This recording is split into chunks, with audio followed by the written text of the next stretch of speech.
ஒரு அழகான தோட்டத்தில் பலவிதமான காய்கறிகள் வாழ்ந்தன. அவற்றில் மிகவும் பிரபலமானவர்கள் தக்காளி மற்றும் எவ்வளவு அழகான சூரிய ஒளி இங்கே இருக்கிறதற்கு எனக்கு ரொம்ப சந்தோஷம். உருளைக்கிழங்கே, நீ ஏன் நிலத்துக்குள் மட்டும் மறைந்திருப்பாய்?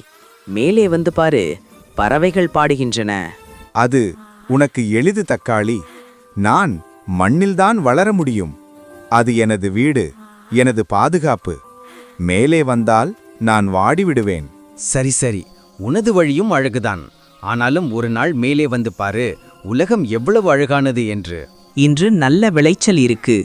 இவைகளையெல்லாம் சந்தைக்கு கொண்டு போயாக வேண்டும். ஆஹா, இத்தனை சிவப்பாகவும் அழகாகவும் இருக்கிறது. நான் நகரத்துக்கு போகிறேன். எல்லோரும் என்னை பார்த்து பாராட்டுவார்கள். நல்லபடி போ என் நண்பனே. ஒரு நாள் நம்மை மீண்டும் சேர்ப்பார்கள். அதற்காக நான் காத்திருக்கிறேன். நான் நகரத்துக்கு போகிறேன். எல்லோரும் என்னை பார்த்து பாராட்டுவார்கள். இன்று வாடிக்கையாளர்களுக்காக சுவையான கறி செய்யணும். தக்காளி, உருளைக்கிழங்கு எல்லாம் சேர்ந்து அருமையான சுவை தரும். அட, இது எங்க இடமோ? ஆனா என்ன ஒரு வாசனை! அட, உருளைக்கிழங்கே, நான் சொன்னேனே, நீயும் நம்மை ஒரு இங்கதானா? நாள் ஒரே பாத்திரத்தில் சேர்ப்பார்கள் என்று. அந்த இரு நண்பர்கள் சேர்ந்து சுவையான கறியானார்கள். தக்காளி தன் சிவப்பையும் சுவையையும் கொடுத்தது.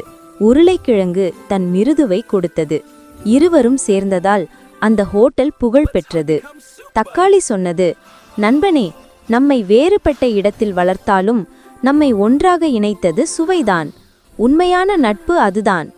உருளைக்கிழங்கு சொன்னது, ஆம் தக்காளி, சூரிய ஒளியோ மண்ணோ வேறுபாடு இல்லை.